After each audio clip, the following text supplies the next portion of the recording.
feel like we did whatever, we had fun. Now we get to really give it up to Jason. Jason, come on.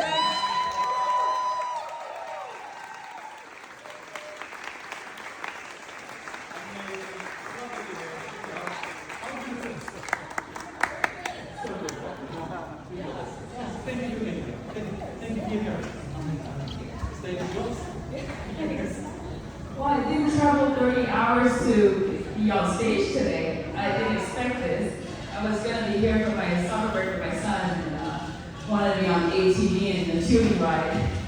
But here we are. I want to talk about the part where it takes a lot for me to go through radical acceptance of who I am. 2018 was a time where I got invited to speak in Hewlett Packard in Penang, Malaysia, where I'm originally from. I now live in California, in Irvine, for almost 20 years now.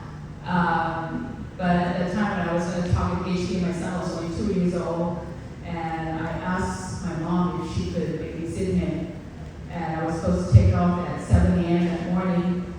And she said yes the day before, but didn't show up at 7 a.m. So I scrambled everything. I called my friend, said, hey, can you please come babysit my son? I gotta go to HP.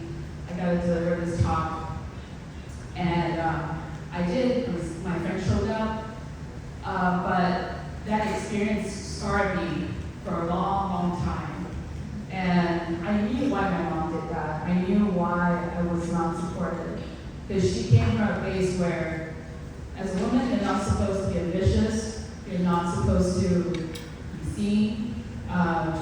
She's afraid that if I was going to be out there, it's going to reflect very badly on her and her parents. And it was much better if I was to be a housewife and just clean, take care of my son. So I have a lot of ambitions, and becoming who I want to be means that I need to be rejected by my parents. Otherwise, I can't be myself. And so for a long time, I'm just wondering, how do I do this? Can I, dress a certain way, speak a certain way so that they can accept me?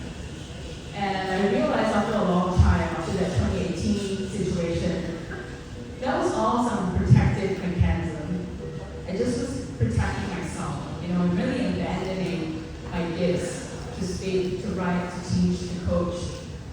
And so 2022 came, and I realized I want to step up, and I can't. They're constantly judging me, and gossiping, starting a smear campaign with my friends and sisters, and I thought, there's no way I can continue to protect myself. And that was when I decided I have to go no contact.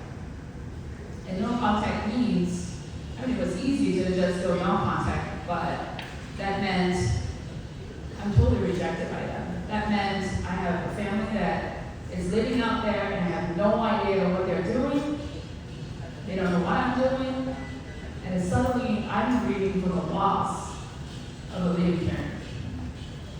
My sister, I don't really care much, but so for the last, 4 years now, I have been grieving for the loss. I've gone through a lot of just taking care of myself, getting diagnosed with PTSD.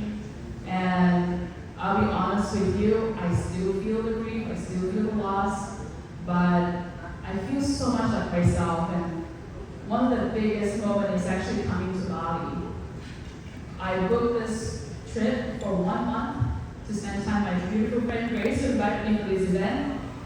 My son is right here sitting with me, and I get to enjoy all of this fun events that nobody can judge me for. And I'm going to have my husband come in the 3rd week of my stay. I'm going to do all this fun stuff. And I'll be honest with you, if my parents were to see me do this today, they would cringe. They would not love it. They would create a lot of issues in my life that will remind me why I shouldn't be here. But I'm living proof today that radical acceptance of who you are is really crucial for your own self-development. And what are the odds that today I get to tell this story and be here on